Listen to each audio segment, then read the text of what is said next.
All right, let's dive right into this. Welcome to today's Explainer. We are looking at a topic that has sparked endless debates, legendary myths, and absolutely sweeping legal battles all across the globe. Today, we're taking a highly structured, totally impartial journey through 50 incredible facts about cannabis, pulling straight from our source material. We're going to examine the whole shebang, from its 10,000-year-old origins all the way to the modern-day science of how it actually interacts with the human brain. And instead of just throwing a random list of facts at you, we've organized this into a real journey. We're going to hit ancient roots in etymology, presidents, prophets, and pop culture, the science of the high, medical miracles and health risks, and finally, bizarre laws and legal battles. Let's get to it. Section 1. Ancient Roots and Etymology. Now, this plant's relationship with us humans, it goes way, way back. We're talking 3000 BC in Asia. Actually, prehistoric residues have been found in Neolithic archaeological sites that are over 10,000 years old. And get this, ancient cultures in China, Japan, India, and the Middle East weren't just using it for the psychoactive effects. They were cultivating hemp to make rope, paper, clothes, shoes. It was literally a vital food source for them. So that deep history brings us to the words we actually use today. Like, ever wonder where marijuana even comes from? Well, there's this old story that it comes from a Nahuatl word meaning prisoner. But as our sources point out, that's actually a complete myth cooked up by an anti-drug campaigner named Harry J. Anslinger back in the 1930s. The much more likely truth, it comes from the Chinese phrase ma ren hua, which translates to hemp flower. And what about ganja?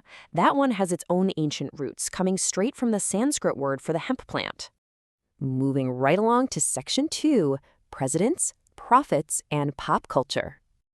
If you really want to see how this plant has woven itself into our culture, just look at the language. According to Time magazine, there are well over 1,200 popularly used slang terms for cannabis. 1,200! Let's just fire through some of the absolute classics listed in our sources. Weed, bud, ganja, chronic, grass, wacky tobacco, reefer, herb, green goddess, and of course, sweet Mary Jane. I mean, the sheer volume of vocabulary dedicated to this one single plant perfectly illustrates its massive cultural presence. And it's not just a modern pop culture thing either. It goes right to the highest offices in history. Contrast modern stigmas with this. America's very first president, George Washington, was a prolific hemp farmer. He mentioned cultivating it over 90 times in his personal diaries. Now, to be fair, there's no evidence he smoked it. He was growing it to make sturdy rope for ship construction. But still, it's pretty fascinating. Fast forward a bit, and we see all sorts of VIPs partaking. You've got Barack Obama's old youth weed-smoking club, the Choom Gang. You've got country music god Willie Nelson famously smoking a joint right on the roof of the White House during the Carter administration. And over in hip-hop, when Tupac was tragically murdered, his group, the Outlaws, claimed they literally rolled some of his ashes into a joint and smoked him as a final tribute. Talk about a cultural footprint. Which brings us to another giant of history, William Shakespeare. So, during an excavation of the immortal bard's home, they actually found pipes containing cannabis residue. Throw in his reference to a noted weed from one of his sonnets, and you've got this massive, ongoing scholarly debate about whether the greatest playwright ever was, well, a stoner. Anthropologists have even requested to dig up his grave to test for traces. But speaking of legends taking it to the grave, we can't forget Bob Marley. When the reggae icon passed away in 1981, accounts say he was buried with a football, his Gibson Les Paul guitar, and a bud of chronic. Okay, let's get into the biology. Section 3. The Science of the High. Now, what's really interesting here is how this actually affects the human body. Let's walk step by step through the biological chain reaction behind the famous munchies. It all comes down to THC. Step 1, THC enters your system. Step 2, it stimulates the endocannabinoid receptors in your brain. These receptors act like a master switchboard connected to things like dopamine production and hunger. So step 3, that switch gets flipped, your appetite spikes, and boom, you're raiding the pantry for potato chips. But here's the cool part. While that's just a late-night craving for most, this exact biological reaction is a huge medical benefit for chemotherapy patients who have completely lost their appetites. But how you consume it completely changes the science. Smoking or vaping puts delta-9 THC straight into your system. It's an immediate effect, but it fades faster. Edibles, on the other hand, they hit you like an absolute freight train, and they take way longer to kick in. Why? Because the THC takes a detour. It hits your liver first, where your body actually metabolizes it into a totally different compound, 11-hydroxy-THC.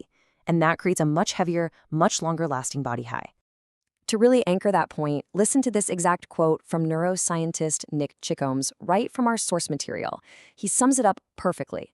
The real difference between edibles and smoking or vaping is that with edibles, a much larger fraction of delta 9 THC makes it to the liver first. There, it gets converted to 11-hydroxy-THC.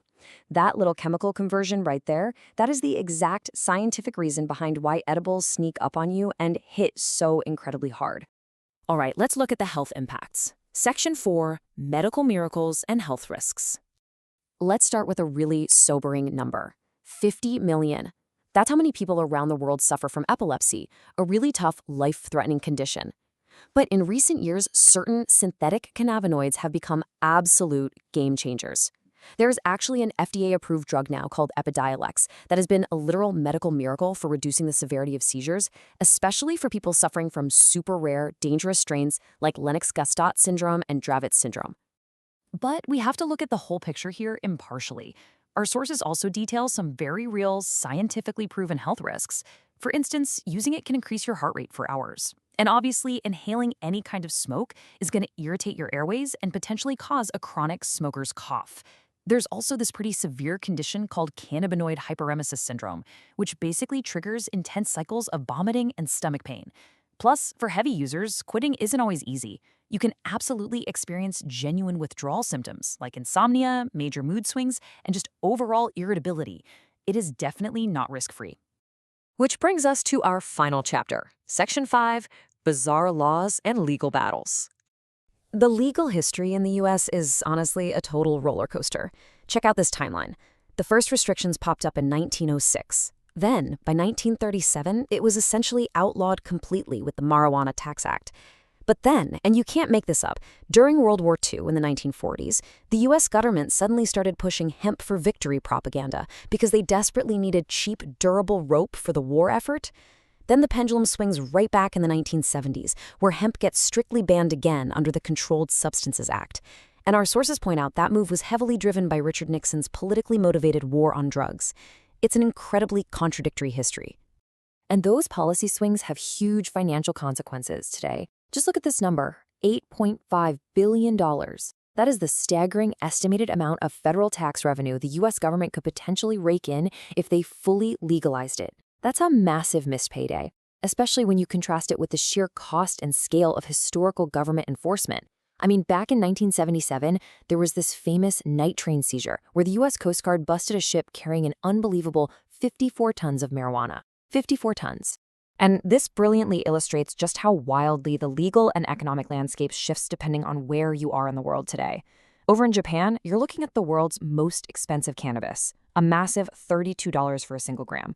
Meanwhile, in Ecuador, it's dirt cheap, averaging just $1.34 a gram. But the laws, they can be completely unforgiving.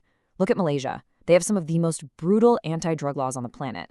Literally, just planting a single cannabis seed there can land you a penalty of life in prison. Life. The global contrast is just mind-blowing. So, where does that leave us? We've traced its 10,000-year-old roots, its massive pop culture footprint, the crazy science in our brains, the legitimate medical miracles, the health risks, and some seriously bizarre global laws. The cannabis paradox is very, very real. So I want to leave you with this final thought. With 10,000 years of history behind it, science that's evolving by the day, and a legal landscape that is constantly shifting, what exactly is the next century of cannabis going to look like? It's a huge question. I hope this explainer gave you some awesome structured facts to think about it all in a whole new way. Keep learning, keep questioning, and I'll catch you guys in the next one.